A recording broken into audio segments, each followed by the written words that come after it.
السلام علیکم ورحمۃ اللہ۔ کہتے ہیں نا کہ زندگی جو ہے وہ 4 دن کی ہے، 4 دن کی چاندنی ہے، پھر اندھیری رات ہے، کرنا ہے جو کرنا وہ کر لے، اس کے بعد کیا بنتی بات ہے۔ تو زندگی جو ہے وہ اللہ عز و جل نے انسان کو اس لیے دی ہے تاکہ اللہ عز و جل کی عبادت کرے اور اپنے رب عز و جل کو راضی کرے، نیک کام کرے اور جنت کا مستحق بنے۔ لیکن انسان بھول چکا ہے کہ زندگی جو ہے وہ صرف کھانے کمانے کے لیے ہے، زندگی صرف پہننے اوڑھنے کے لیے ہے، زندگی صرف ایک دوسرے سے کمپٹیشن کرنے کے لیے ہے، زندگی صرف عیاشیاں کرنے کے لیے ہے، زندگی صرف اسی لیے دی گئی ہے۔ لیکن یہ غلط فہمی ہے میرے بھائیوں۔ زندگی کو اگر سمجھنا ہے تو آپ کو قرآن پڑھنا پڑے گا۔ قرآن کا 29واں پارہ ہے، رب عز و جل قرآن میں ارشاد فرماتا ہے، تبارک الذی بیدہ الملک وہو علی کل شیء قدیر الذی خلق الموت، اب غور کیجئے، الذی خلق الموت والحیات لیبلوکم ایکم احسن عملا وہو العزیز الغفور۔ وہ کہ جس نے موت اور زندگی کو پیدا فرمایا تاکہ ہم ان کی جانچ کریں کہ ان میں کون بہترین عمل کرنے والا ہے۔ تو یہ دارالعمل ہے، اس میں عمل کرنے کے لیے رب عز و جل نے بھیجا ہے۔ انسان کو پیدا کس لیے کیا ہے، یہ بھی اگر ہم قرآن پڑھیں گے تو قرآن سے معلوم ہو جائے گا۔ قرآن کہتا ہے وما خلقت الجن والانس الا لیعبدون، نہیں پیدا کیا جن اور انسانوں کو مگر عبادت ہی کے لیے۔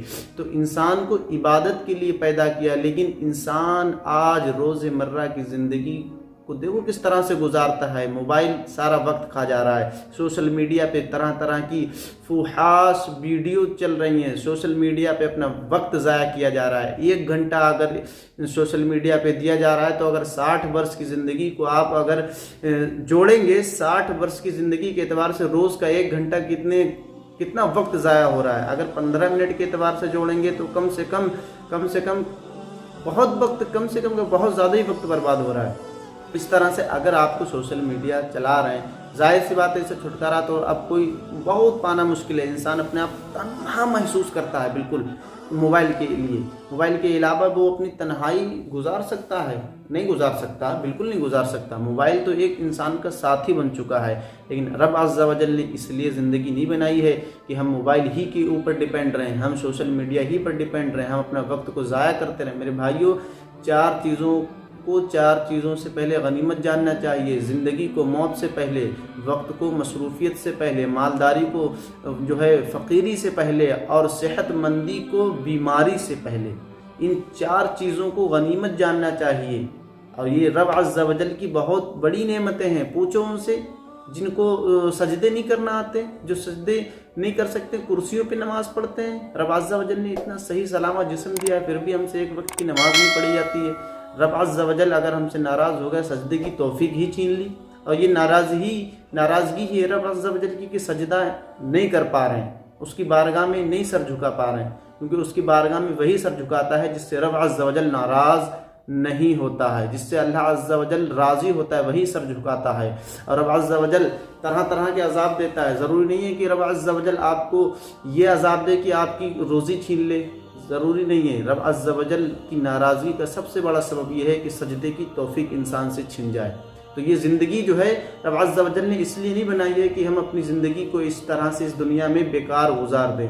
رب عز و جل نے زندگی کو جو ہے بنایا ہے اپنی عبادت کے لیے، اس کی عبادت کرنا چاہیے۔ حضرت یوسف رحمۃ اللہ علیہ جو ہے نقل کرتے ہیں حضرت ابو سنان رحمۃ اللہ علیہ سے، وہ کہتے ہیں کہ میں ایک مرتبہ بیت المقدس کے ارد گرد جو تھا دیکھ رہا تھا کہ ایک نوجوان بڑی بیزاری کے عالم میں ادھر ادھر گھوم رہا تھا۔ میں نے اس سے دریافت کیا، اے نوجوان کیا بات ہے، ادھر ادھر کیوں گھوم رہا ہے؟ اس نے کہا میرے پڑوسی کا انتقال ہو گیا ہے، اس کے بھائی کا انتقال ہو گیا ہے، چلو میرے ساتھ آپ بھی چلو اور تعزیت کر لینا۔ تو میں اس کے ساتھ چل دیا، ہم نے اس کے پاس گئے تو اسے تعزیت کا اظہار کیا، لیکن اس نے کوئی جواب نہ دیا۔ پھر ہم نے اسے پیار اور محبت سے تعزیت پیش کی اور اس سے کہا اے اللہ کے بندے، اللہ عز و جل سے ڈر اور صبر رکھ، بے شک موت سب کو آنی ہے۔